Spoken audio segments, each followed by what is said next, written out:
అందరికీ నమస్కారం. మన డిఆర్ జేసన్ టీవీ ఛానల్ నుండి మీరు ఆధ్యాత్మికవేత్త వివి జోషి గారితో మనకున్న సందేహాలను అడిగి తెలుసుకుందాం. నమస్కారం గురువుగారు. ఓం శ్రీమాత్రే నమః. నమస్కారం అండి అందరికీ. గురువుగారు, జ్యోతిష శాస్త్రం అంటే ఏమిటి? ఈ జ్యోతిష శాస్త్రాన్ని ఎంతవరకు నమ్మవచ్చు? చాలా మంచి క్వశ్చన్ అడిగారండి.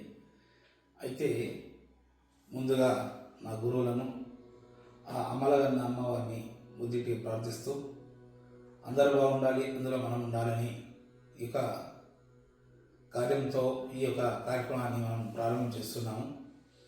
అయితే జ్యోతిష శాస్త్రాన్ని ఎంతవరకు నమ్మవచ్చు అనే క్వశ్చన్కి మనం ఇవ్వాల్సింది ఏంటంటే, ప్రతి ఒక్క మానవుడు జీవి భూమి మీద పుట్టినప్పుడు మన తల్లిదండ్రులు ముందుగా వెళ్ళి మన గురువులను సంప్రదించి ఈ యొక్క శిశువు ఏ నక్షత్రంలో పుట్టాడో ఆ నక్షత్రానికి పరిహారం చేయించుకోవడం, అదేవిధంగా ఆ యొక్క నక్షత్రాన్ని బట్టి పేరు పెట్టడం, జన్మనామం, వ్యవహారనామం అనేది మనకు జరుగుతూ ఉంటుంది. అయితే జ్యోతిష శాస్త్రాన్ని నమ్మడం వల్ల ఏం జరుగుతుంది అని అంటే, మనం జ్యోతిష శాస్త్రాన్ని నమ్మడం వల్ల కేవలం ఒక దారి మాత్రమే. అంతేగాని జ్యోతిష శాస్త్రం నమ్మకపోతే నష్టాలు అనేది ఏమీ ఏర్పడవు. జ్యోతిష శాస్త్రాన్ని నమ్మిన వారు ముందుకు వెళుతారు, నమ్మలేని వారు అక్కడనే ఉంటారు. అంటే అక్కడనే ఉంటారు అంటే ముందుగా వారి గమ్యాన్ని చేరుకోలేరు. ఒక 20 సంవత్సరాలలో ఒక గృహయోగం చేసుకొని 25 సంవత్సరాల లోపల లైఫ్లో సెటిల్ అయిపోయిండు అంటే అతనికి గ్రహాలు అనుకూలంగా ఉన్నాయి అని. అదేవిధంగా 40 సంవత్సరాలు వచ్చినా కానీ ఒక గృహం కట్టలేకపోతున్నాడు, ఒకటి ఏమీ చేయలేకపోతున్నాడు అంటే అతనికి నిదానంగా ఉన్నాయని మాట. కాబట్టి జ్యోతిష్యాన్ని నమ్మడం వల్ల ముందుకు వెళుతూ ఉంటారు, నమ్మలేని వారు అక్కడనే ఉంటారు అనేది మేము తీసుకున్న రిజల్ట్ ప్రకారం. అంటే 100కు 99% మేము ఈ జ్యోతిష శాస్త్రాన్ని నమ్మిన వారు ఎలా వెళ్ళారు, ముందుకు ఎలా వెళుతున్నారు అనేది మాత్రం దీని ద్వారా మేము తెలుసుకుంటూ ఉన్నాం. అంటే గురువుగారు, ఈ జ్యోతిష శాస్త్రాన్ని నమ్మడం వల్ల దానివల్ల లాభం ఉంటారా, నష్టం ఉంటారా?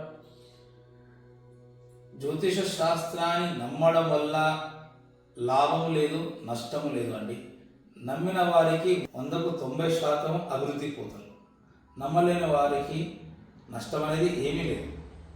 జ్యోతిష శాస్త్రం నమ్మకపోతే నష్టం అనేది ఏమీ లేదు. అయితే ఇప్పుడు మనము నమ్మడం ఎందుకు అంటే, భగవంతుడు జన్మ ఇచ్చిన తల్లిదండ్రుల మీద నమ్మకం పెట్టుకోవాలి, మన విద్య ఇచ్చిన గురువు మీద నమ్మకం పెట్టుకోవాలి. ఇవన్నీ విడిచిపెట్టేసింది. ఈరోజు మనకు మార్కెట్లో వస్తున్నటువంటి ముఖానికి రాసుకునే క్రీములు కావచ్చు, వట్టికి వచ్చే సబ్బులు కావచ్చు, వాటి మీద నమ్మకం పెడుతున్నాం. అదేవిధంగా భగవంతుని మీద నమ్మకం పెట్టడము, అదే జ్యోతిష్ శాస్త్రం నమ్మడంలో తప్పేమీ లేదు కదా. ఆధ్యాత్మిక అంటే భగవంతుని నమ్మితే మనం ముందుకు త్వరగా చేరుకోగలుగుతాము. నమ్మలేని వారికి కూడా ఏమి ఇబ్బంది లేదు, హేతువాదులు అంటాం. కాబట్టి నమ్మితే వచ్చేది ఏం లేదు, నమ్మకపోయినా వచ్చేది ఏమి లేదు. కానీ 100లో ఈ వీడియో చూసి ఒక నలుగురైనా ఒక మార్పు జరుగుతుంది అనే ఉద్దేశంతోనే మేము ముందుకు రావడం జరుగుతుంది. కాబట్టి జ్యోతిష శాస్త్రం అనేది ఒక మార్గదర్శకం మాత్రమే, ఇది ఎలాంటి ఇబ్బంది పెట్టేది కాదు. చాలా సంతోషం గురుగారు. ఈరోజు మాకున్న సందేహాన్ని మీరు చాలా సులువుగా తీసినందుకు చాలా సంతోషం గురుగారు. ధన్యవాదాలు. శ్రీమాత్రే.